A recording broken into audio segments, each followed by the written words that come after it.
Hello everyone, welcome to our channel. Child psychology के stages of development topic में शैशव अवस्था पर हमारी चर्चा चल रही है, हमारा डिस्कशन चल रहा है।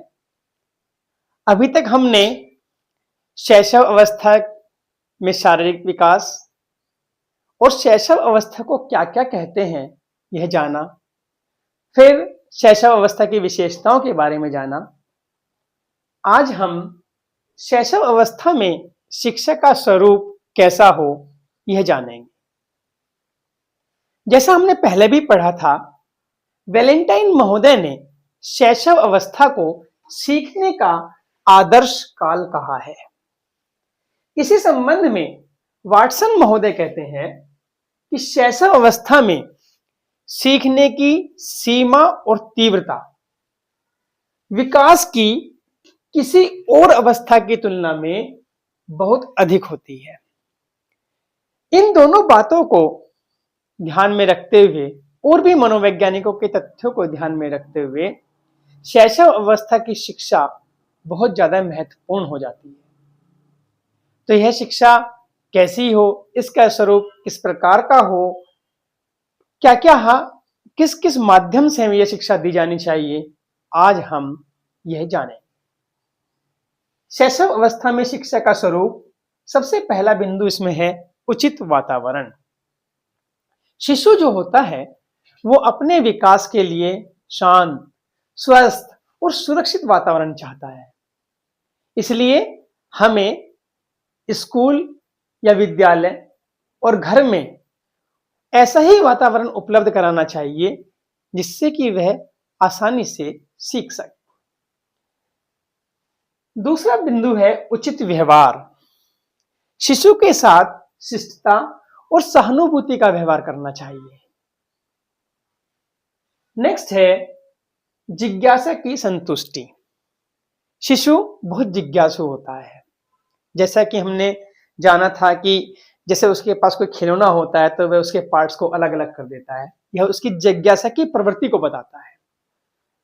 तो इस अवस्था में शिशु यह प्रश्न करता है कि यह क्या है, तो उसकी जिज्ञासा को शांत किया जाना चाहिए। क्रो एंड क्रो महोदय इस संबंध में कहते हैं कि शिशु शीघ्र ही अपने आसपास की वस्तुओं के संबंध में अपनी जिज्ञासा व्यक्त करने लगता है और पूछता है कि यह क्या है। नेक्स्ट है खेल द्वारा शिक्षा। जैसा कि हम सभी जानते हैं कि शिशुओं को खेल बहुत पसंद होता है, बच्चों को खेल बहुत पसंद होता है और खेल खेल में वो कोई भी चीज जल्दी सीखते हैं। इसलिए शिशुओं की जो शिक्षा है वो खेल खेल में होनी चाहिए, खेल आधारित होनी चाहिए। नेक्स्ट है चित्रों व कहानियों द्वारा शिक्षा। कहानी सुनना बच्चों को, शिशुओं को बड़ा अच्छा लगता है। दादा दादी की कहानी, नाना नानी की कहानी, आपने ऐसे टाइटल भी सुने होंगे।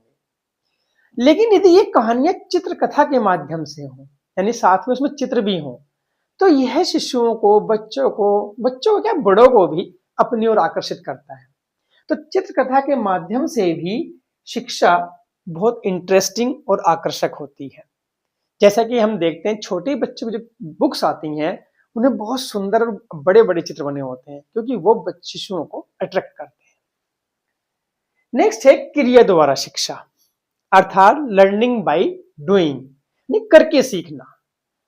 किसी भी चीज को हम ऐसे रटा दें वो उतना प्रभावशाली नहीं होगा जितना कि करके सीखना प्रभावशाली होता है। नेक्स्ट है मूल प्रवृत्तियों को प्रोत्साहन। मूल प्रवृत्ति का जिक्र पहले भी आ चुका है।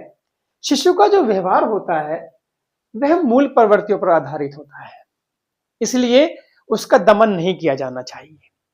अगर हमने मूल प्रवृत्तियों का दमन किया तो शिशु का विकास रुक जाता है। नेक्स्ट, अच्छी आदतों का निर्माण। अच्छी आदतों का निर्माण। ड्रेडन महोदय कहते हैं पहले हम अपनी आदतों का निर्माण करते हैं, फिर आदतें हमारा निर्माण करती हैं। वैसे भी हम देखते हैं जब घर में कोई बाहर से आता है या कोई बड़ा आता है तो हम कहते हैं चलो पैर छुओ। तो ये एक अच्छी आदत है, तो हमें बच्चों के अंदर अच्छी आदतों का निर्माण करना चाहिए। नेक्स्ट है ज्ञानेंद्रियों की शिक्षा। शिशु ज्ञानेंद्रिय द्वारा ज्ञान अर्जन करते हैं। रूसो महोदय तो कहते हैं कि शिशु के हाथ, पैर और आंख, हाथ, पैर और आंख उसके प्रारंभिक अध्यापक हैं। नेक्स्ट, सामाजिक भावना और आत्म प्रदर्शन की भावना का विकास। शैशव अवस्था के अंतिम भाग में शिशु दूसरे बालकों के साथ मिलना, जुलना, खेलना पसंद करता है। इसलिए उसे ऐसे अवसर प्रदान किए जाने चाहिए जिससे उसमें सामाजिक भावना का विकास हो।